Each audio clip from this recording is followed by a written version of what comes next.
behind closed doors. 10, 9, all right, 8, 7, 6, 5, 4, This is Beer and B Movies. I'm Jason. I'm Michael. Jason, what are we doing here? We are going to discuss B movies and drink beer. So what are we drinking today, Michael? Today, for our inaugural episode, we are drinking Future Dreams, which is a collaboration between Highland Park Brewing, which is down in Chinatown in Los Angeles, a really great brewery, and Bearded Iris. I'm not going to con you people. I don't know anything about Bearded Iris. I didn't actually realize it was a collaboration, but Highland Park is a great, wonderful little brewery. They don't distribute very much as of now, so you have to go there. But it's an easy way to get there. It's out right by the train. Right at the Gold Line Chinatown stop. This is a double IPA. Fantastic. It is. It's cloudy. It's almost got that orange juice look to it. Fruity. You could do a mimosa with this. You could. You could. I'm not recommending you drink in the morning, but if you need to, you could. It's a delightfully fruity beer. Little sharpness to it. And we were down there recently. I met you, and I took my girls and my dad. We were actually meeting to discuss this idea. Absolutely. Great brewery. The kids, great time. And they kept talking about the cheese curds that they really enjoy. Now, we are based out of the West Coast. And I'm originally from the Midwest. We have cheese curds in the Midwest. You don't find them out here very often. So, and you really don't find the fried cheese curds, which is a dream. If you can find them, get them. They're great. So I found they have food at this brewery, and they have fried cheese curds, and they're doing a pretty good job. We had a great time. We sat there. The beer was all great. Yeah. Just a great afternoon. A perfect stop off the Gold Line. You should visit it. Let's talk about B movies for a second. Absolutely. That's what we're here for. So I have to say, I don't have a background in film. I love movies. That's all you need. That's all. Okay. I have a degree, and it's gotten me not much. Degree but of you cinema. Enjoy the subject matter, and that's what counts. I enjoy the heck out of it, and without really knowing it, I enjoy B movie. One thing, and you're going to hear this. Try not to beat you over the head with it, but B doesn't mean bad, and that was something I think even in my head you think growing up. B movies are going to be bad. Well, they're not. They're not always going to be a bad movie. There are a lot of things that define them. Some of them are. And quite a few of the ones that we're going to watch are bad movies. But they're fun, I hope. I hope we're going to come across some gems as well. Yeah. But for instance, I love film noir. Film noir in and of itself was a B movie. And for a while, I was resistant to the idea of considering film noir movies B movies because I thought, well, they're not bad. This is a fantastic movie. And some of them are, but not all of them. Maybe it will help if, while we're drinking this delicious beer, defining what a B movie is. And maybe we can look at the traditional meaning and then what it means today. I think you had a wonderful description of, because B movies, where does the B come from? And I think you have that. During the golden age of film, so from the mid-30s to the end of the 40s, the B movie had a distinct meaning at the studios. It was the B-reel. It was the second movie. At that time, the major studios would always have a B unit, and then the independents would also basically focus on B movies. And there was a defined definition where your A movies is where you put all your money in, but your B movies you would make for a set budget amount. They were short, generally under 80 minutes, at sometimes under 70 minutes, generally genre, quick shoots, and they were sold to the theaters, both the ones solely owned by the big companies, for a set fee. They knew exactly, like, we're going to sell it to you for this fee, and they knew exactly what the profit margin would be on these movies. That's why the budget had to be low. Now, because of that, there's no ever guarantee. You were not going to make a lot of money off of your B movies, but you would make a set profit. That was the definition during the golden age. So when we talk about some movies leading up to late 40s, a lot of them fit this definition because they were made by the B movie unit at the big production companies, the big movie companies, or they were made by independents that strictly focused on short schedules, limited budget, either actors on their way out or they're beginning actors that they're testing. And then that eventually changed, though. It became cheesy. B-movie did get the tag of cheesy because you get the post-World War II. You had the film noir, but then you started getting into the science fiction. You got into the nuclear, giant animals, giant bugs thing. Those were all B-movies. Absolutely. And I think at that period, and correct me if I'm wrong, there was... double features became the norm during the late 30s and early 40s. Yeah.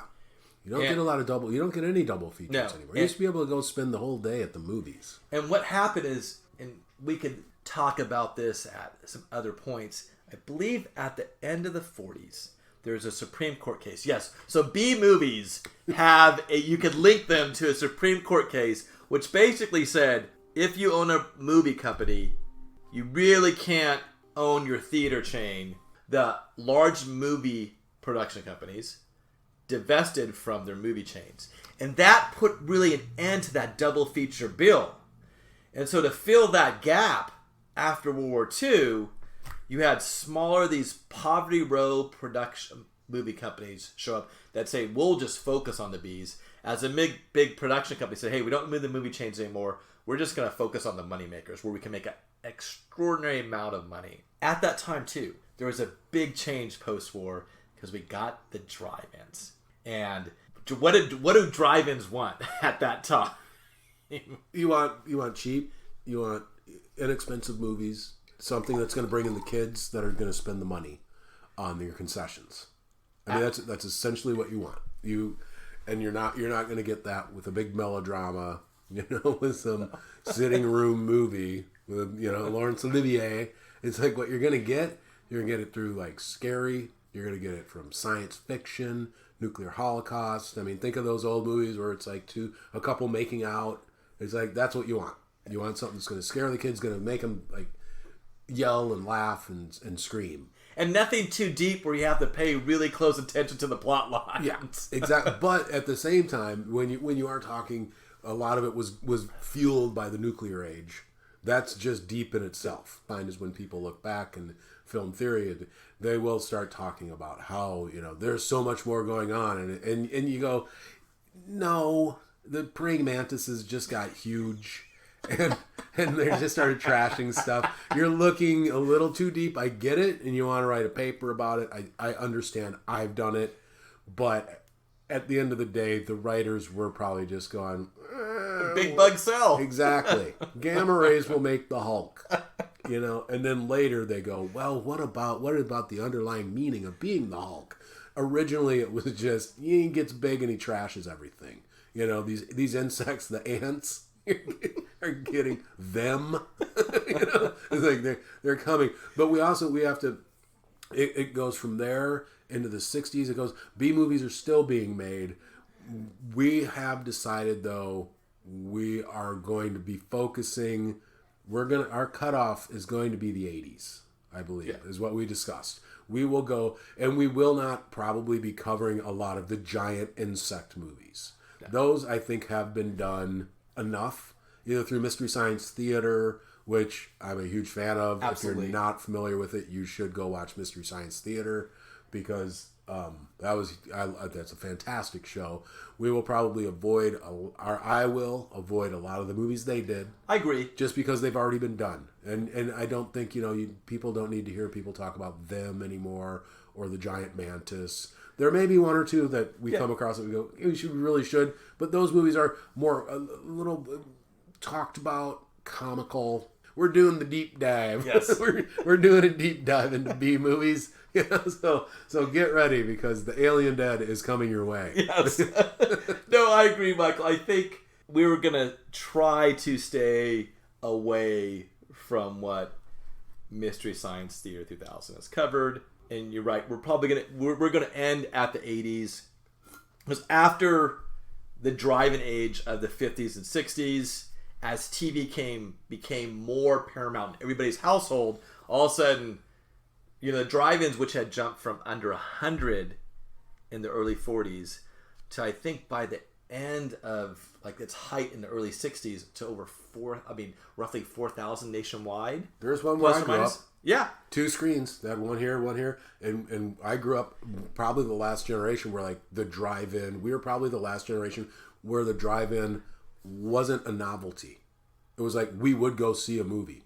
I saw Metal Storm, The Destruction of Jared Sin at a drive-in. I saw several movies at the drive-in, and it wasn't. Now I think there are very few. There's one, I think, outside of Los Angeles. We're recording this episode in Monrovia in the San Gabriel Valley. There is one drive-in theater, I think, right down the 605 freeway, and there's one drive-in theater to the east of us. I think it announced recently it's probably going to close at the end of this year. But you're right. As Gen Xers, we're the last generation that probably touched drive-ins. My children, I'm going to try to get to them to at least one. Now it's a novelty. Exactly. But when I was growing up, it was something my dad would take us. It was absolutely cool. You'd go and you'd sit in a car with a bad speaker because it really the sound wasn't great. But you'd watch a movie on this gigantic screen. So it was pretty cool. I think it's cool. Anytime you can do something, the viewing experience of watching movies shouldn't just be on a laptop. I think there's so much to be said for going to a theater, and if you are anywhere near a drive-in, it should be something to check out because they're a lot of fun. But these giant insect movies were just designed for the drive-in crowd. Again, I'm not gonna write them off. But we'll be focusing on things. Some other movies. That probably did show up at drive-ins. Absolutely, because we'll be getting in, the zombie genre. Not going to do, Night of the Living Dead, even though that qualifies. As a B movie. But I do think that movie has been talked about enough. You don't want to hear what we have to say about it because it's already been said. Exactly. But probably far better. Yes, exactly. But maybe not with the beer aspect of it. And one of the reasons we're doing this with beer is, one, we both enjoy beer, and two, I don't know about you, but I think it helps in watching some of these movies. Oh, there are times where I go, this movie is going to need this beer, and we'll try to do that where we will try to pair the beer with the movie.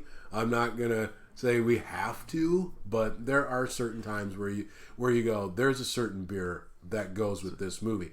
Great Divide does Yeti Imperial Stout. At some point, I think we will be crossing a bridge where there will be some horrible Bigfoot type movie that we watch, and I'm just saying it right now. Yeti is what we're going to drink when we talk about. I can't wait. Whatever horrible Bigfoot movie is out there that we end up watching, I'm going to insist that the Great Divide Yeti is a fantastic beer. I'm looking forward to that. Great. Cheers. But right now we're doing Highland Park, which I do like because it's local.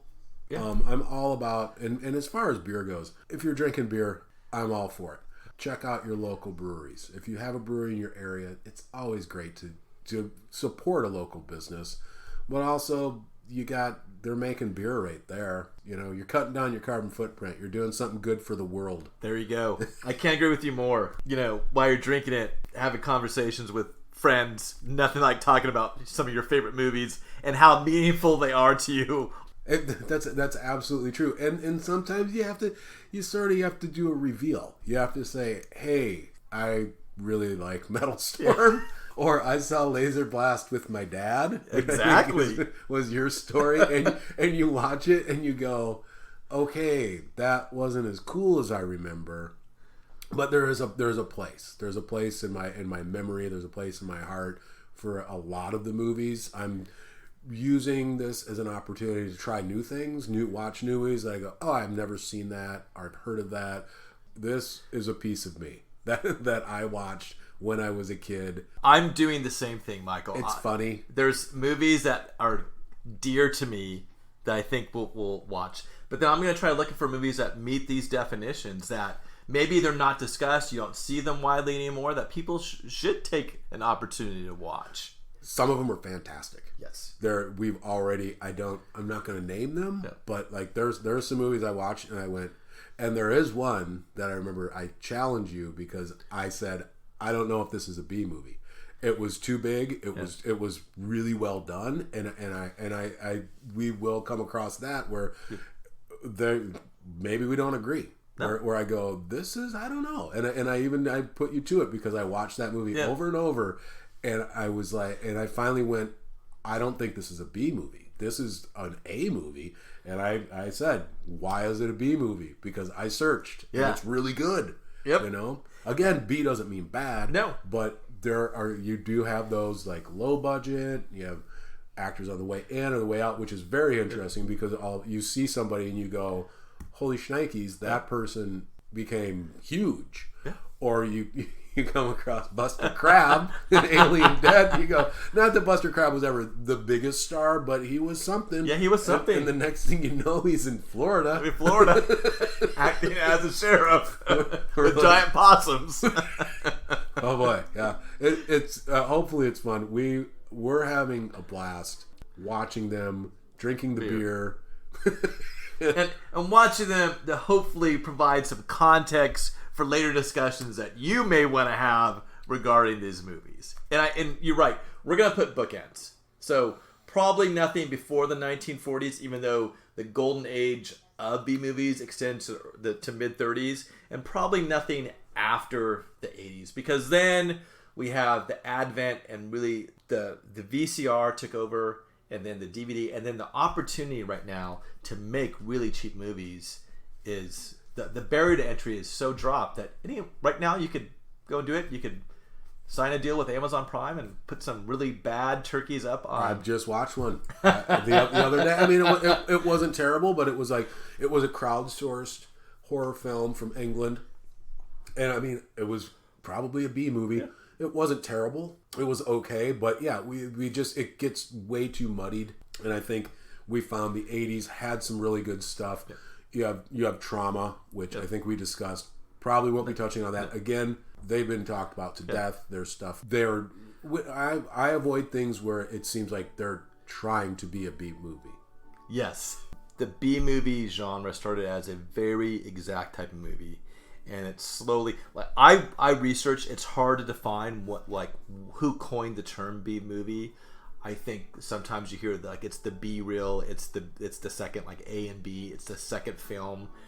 Generally though, when it was a second film, it's usually was shown first when there was a double feature because you wanted your A film as last. Then you came into that whole drive-in phase, but then as TV took over, there was less and less demand. So then in the 70s, start reading into these exploitation movies for your local independent theater just had to run movies. So in exploitation, Michael, when I first heard that, I'm like, oh, that's a naughty word. I mean, zeroing on a very specific thing and exploiting it to make a cheap movie. Exactly.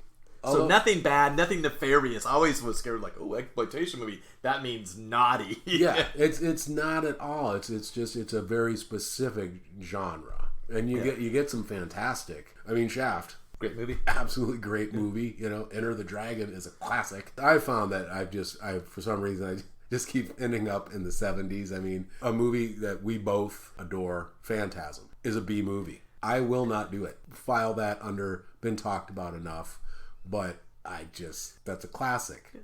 I can't put that on my B movie podcast. No. I can't put that next to Vic Morrow and Bronx Warriors. The Bronx Warriors. And during the Golden Age, I believe either a quarter to a third of B movies were Westerns. And we're probably not going to touch on a lot. We might do a couple, but we're not going to touch on a lot of Westerns.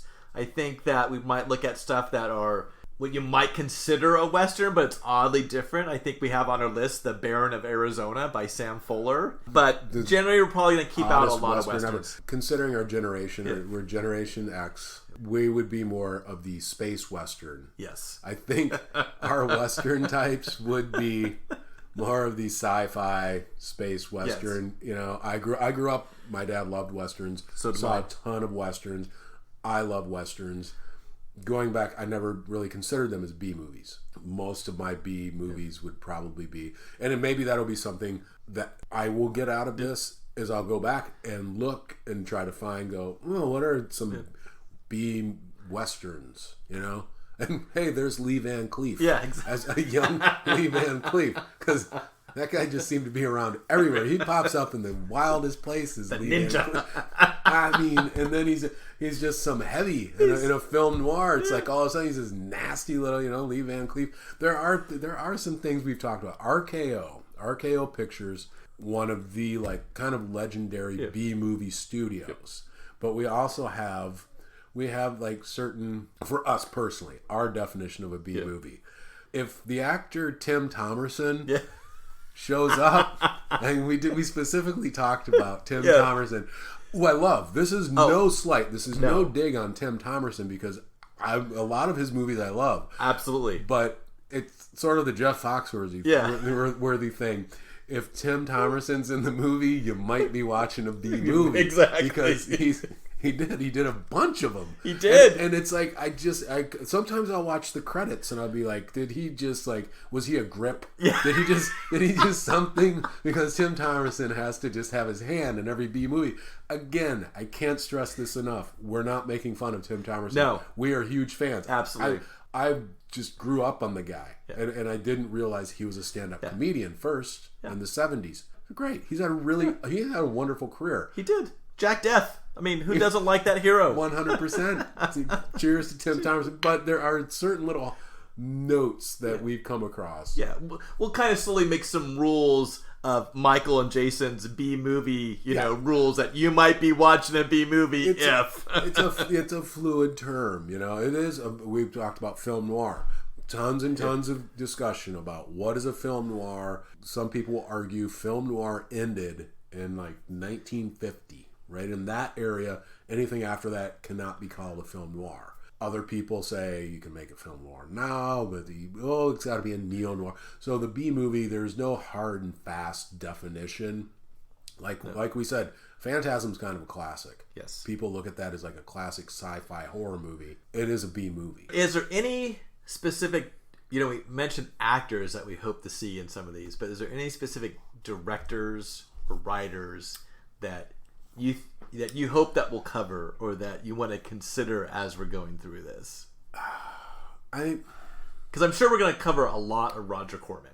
And Roger Corman is like he almost wears it as a badge of honor, that he made B movies, and it's like there's going to be some bucks and beauties. Yes. Russ Myers will probably come up as well. I'm sure he will. Was it Burt I. Gordon? Mr. Big. Yes.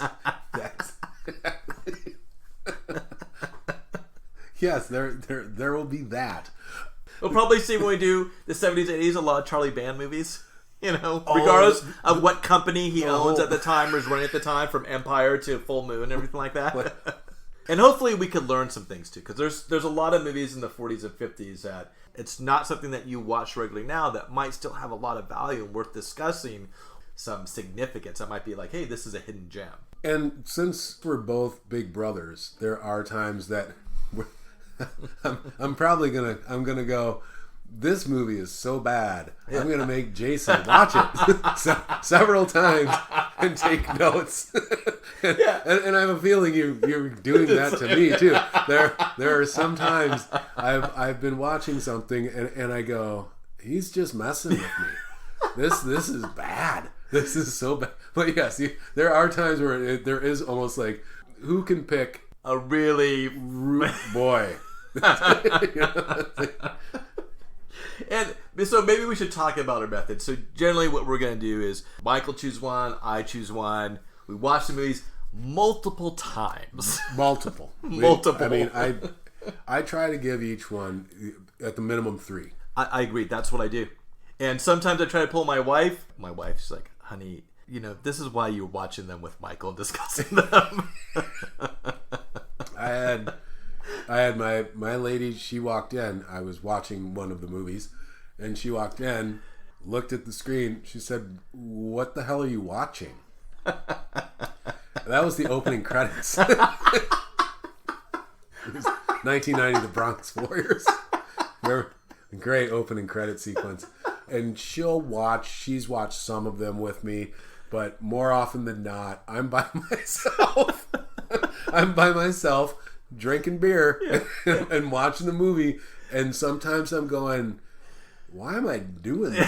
Why did I pick this? I kind of went, ooh, boy, that was a tough one you picked there, Michael. And then I realized you got to watch this more. The same thing where I usually am watching it in multiple mediums, where I'll usually watch it at home on the biggest screen I have, and then I'll usually take it to work with me. I have a commute, I take the train, I'm watching on my phone, different experience. And then I'll come home and I'll usually type up some notes and I'll watch it on, my computer screen. So multiple viewings. Now, Grant, we're joking now, but some movies would come across and we're like, oh my gosh, like this, it meets the definition of a B movie, but this is something that should really be shared and people should watch it. Oh yeah, and that's going to happen. Hopefully you're just curious about movies. At the end of the day, that's our target audience. Yeah. People who don't take themselves too seriously, and people who enjoy movies and want to find something different, find something new. People maybe who just want to laugh and go, I saw that movie too. Yeah. I'm part of that collective where like, oh, Black Samurai. That's one of my favorite movies too. I'm glad someone's drinking beer and discussing it. I wanted to punch Alan from Children Should Play with Dead Things. I too wanted to slap him and take his cool striped pants. So we're hoping that you take this journey with us, that you enjoy the show, that hopefully you're visiting your local brewery, and honestly, it's not going to hurt if you're going to drink a couple beers watching these movies. I honestly encourage that. I don't really do the drinking game thing, but B movies lend themselves to drinking games. And if you are into having a drinking game and you go, how many times does Tim Thomerson say something snarky? Or how many times is Billy wearing a blue shirt and laser blast? You drink. Yes, exactly. It's really about fun, and everybody's learning along the way. Absolutely. I think we're good. The next step is we're going to be talking about movies. Let's talk. So we'll start by releasing movies and releasing our podcast. So we hope you listen and enjoy what we're providing. Thank you so much, guys. So this is Beer and B Movies. I'm Jason. And I'm Michael. The future of mankind is being guided behind closed doors. 10, 9,